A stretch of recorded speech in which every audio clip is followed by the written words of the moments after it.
Hello students, नमस्कार। NEET UG 2023 का form आप अप्लाई करने जा रहे हैं। ऑनलाइन एप्लीकेशन फॉर्म भरने से पहले सबसे बड़ी दिक्कत आपके सामने ये आ रही है कि कैसे caste certificate, category certificate upload करें।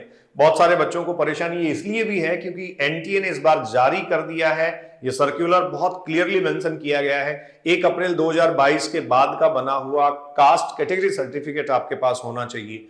बहुत सारे बच्चे भागम भाग में लगे हुए हैं। क्या सर्टिफिकेट आप अभी अरेंज कर पा रहे हैं, नहीं अरेंज कर पा रहे हैं, तो सॉल्यूशन क्या है? देखिए, कास्ट सर्टिफिकेट अगर आप अरेंज कर लेते हैं, अपना कैटेगरी सर्टिफिकेट आप अरेंज कर लेते हैं तो बहुत अच्छी बात है, आप अपलोड कर दीजिए। और अगर नहीं कर पा रहे हैं तो मैं आपको बता रहा हूं, डिक्लेरेशन करें। डिक्लेरेशन एक फॉर्मेट जो दिया गया है उसको फिल करें, और सेल्फ डिक्लेरेशन है, किसी प्रकार का कोई ऑथेंटिकेशन किसी दूसरे से आपको नहीं चाहिए, किसी सक्षम अधिकारी के सामने आपको अपीयर नहीं होना है। खुद डिक्लेरेशन करें, सेल्फ डिक्लेरेशन के बाद उसको आप अपलोड कर दें। बहुत सीधा तरीका है। लेकिन हाँ, 1 अप्रैल 2022 के बाद का बना हुआ सर्टिफिकेट आपके पास तब तक जरूर होना चाहिए जब तक आपका काउंसलिंग प्रोसेस शुरू होता है। और इसमें भी एक पेज है, मैं आपको बता दूं, काउंसलिंग का नोटिफिकेशन आने से ठीक पहले तक वो बनवा लेना। अदरवाइज कई बार दिक्कतें ये कर दी जाती हैं कि काउंसलिंग नोटिफिकेशन के बाद में आपने सर्टिफिकेट बनवाया है। ठीक है, तो इस पे बात करते हैं। देखिए, जनरल ईडब्ल्यूएस पहली कैटेगरी है, दूसरी कैटेगरी आपके पास ओबीसी एनसीएल कैटेगरी है, ओबीसी नॉन क्रिमिनल, और तीसरी एक कैटेगरी हम यहां डिस्कस कर रहे हैं एससी और एसटी। इन सारे बच्चों को कैटेगरी सर्टिफिकेट की प्रॉब्लम है। आपको मैं जो एनटीए का ऑथराइज्ड इंफॉर्मेशन बुलेटिन है, उस इंफॉर्मेशन बुलेटिन के पेज नंबर के साथ आपको ये मैं बताऊंगा कि कहां कहां कास्ट सर्टिफिकेट और कैटेगरी सर्टिफिकेट जो है उसका फॉर्मेट है।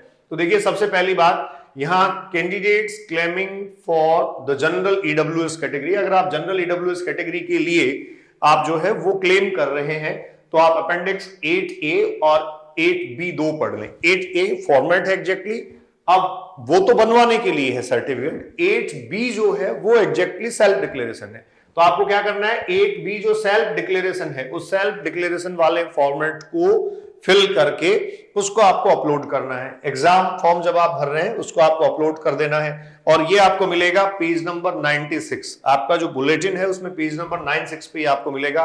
दूसरा, candidate claiming for the OBC NCL category, non criminal OBC के लिए जो अप्लाई कर रहे हैं उन कैंडिडेट्स को बता देता हूं, आपके लिए अपेंडिक्स 9A एंड 9B है। 9A फॉर्मेट है, 9B सेल्फ डिक्लेरेशन है।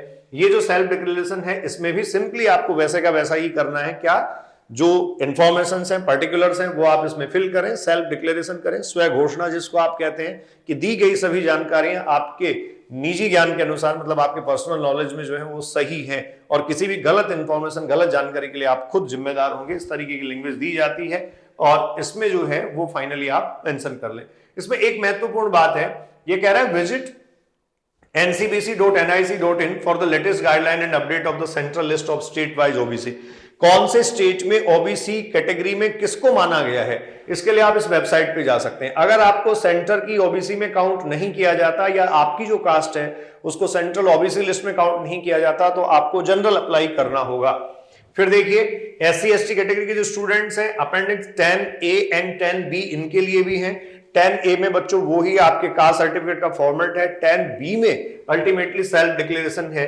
तो आपको ये फॉर्मेट दिया गया है जनरल ईडब्ल्यूएस के लिए, ओबीसी एनसीएल के लिए और एससी एसटी के लिए। अगले पेज में मैं फॉर्मेट आपको दिखा रहा हूं। नेक्स्ट देखिए, ये अपेंडिक्स 8B है जिसमें जनरल ईडब्ल्यूएस के बच्चों के लिए सर्टिफिकेट जो अपलोड आपको करना है ना, सेल्फ डिक्लेरेशन वाला, उसकी बात मैं कर रहा हूं। देखो, ये पासपोर्ट साइज फोटोग्राफ आपको लगानी है, नेम एड्रेस लिखना है। आप जो फॉर्म भरेंगे तो उसका एप्लीकेशन नंबर आपके पास आ जाएगा, मोबाइल ईमेल, आपको पता है मोबाइल नंबर और ईमेल बहुत महत्वपूर्ण है, ये आप यहां अपलोड कर दें। इसके बाद आपको एक डिक्लेरेशन करनी है। क्या वो कह रहा है, I understand that as per the new guideline from the ministry of personnel public grievances and pension. वो आपको ये आपसे एक तरीके से ऑथेंटिकेशन ले रहा है कि मैं ये समझ गया हूं नई गाइडलाइन के अनुसार क्या करना है। I am required to submit a general EWS certificate issued on or before 1 अप्रैल 2022। 1 अप्रैल 2022 से बाद का बना हुआ जो सर्टिफिकेट है वो आपको यहां सबमिट करना है। तो आपको पता है कि वो आपको काउंसलिंग तक ले जाना है। तो ये एक फॉर्मेट आपका ये रहा। खुद का सिग्नेचर कर दीजिए, सिग्नेचर ऑफ द एप्लीकेंट, अपना नाम लिख दीजिए, उससे पहले आपके मदर फादर का सिग्नेचर है, डेट प्लेस आपको लिखना है, और कुछ इसमें नहीं करना है। नेक्स्ट, ये फॉर्मेट है देखिए बच्चों, डिक्लेरेशन बाय द कैंडिडेट जो लाई करते हैं किसमें, ओबीसी एनसीएल में।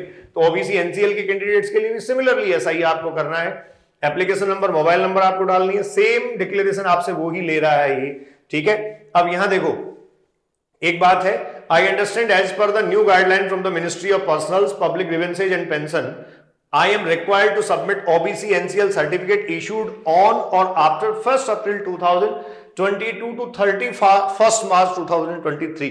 ये विशेष तौर पर आप ध्यान रखें 31 मार्च 2023 से पहले का ही होना चाहिए, तो आपको इसी महीने में ये बनाना होगा। क्लियर?